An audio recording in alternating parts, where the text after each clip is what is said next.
saba waaqayyo hin dhufa guyyaani akka nama miti gaariidha gooftaani balballi banama galmeen saaqama hojii nama hunda achirraa laalama balballi banama galmeen saaqama hojii nama hunda achirraa laalama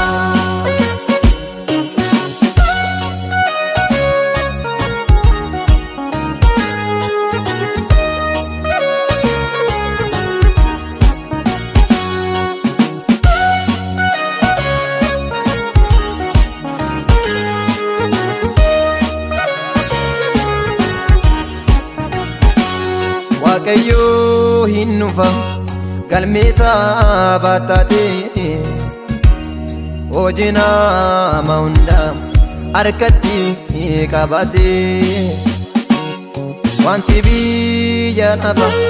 hundumtuu hin daraba abbaan duune aanoo gooftaan qaba wanti biyya nafa hundumtuu hin daraba abbaan duune aanoo Yesuus qaba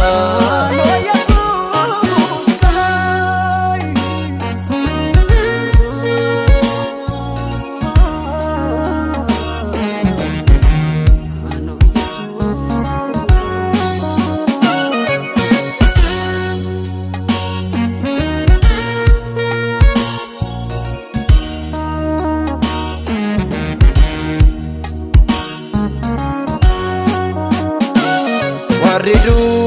anundu inka'u bollati mali wal jibina kumbara adumati Daniel dubbate bae baraduma sagaleen waaqayyo hundudu gaduma Daniel dubbate bae baraduma sagaleen waaqayyo hundudu gaduma kayello jibbisiisa bara ka'u kanimmoo jireenya argachuudhaan ka'u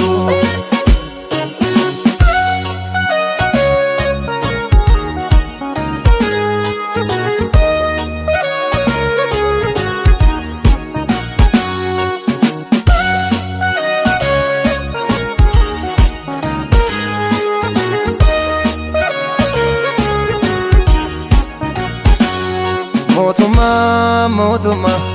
irrattis ni ka'a socho'iinsi lafa bakka bakka ta'a ilmi waaqayyoos taasisirraan ba'a yaa saba waaqayyo hundinuu qophaa'a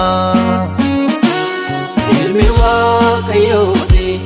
tasasirramba ya sabaa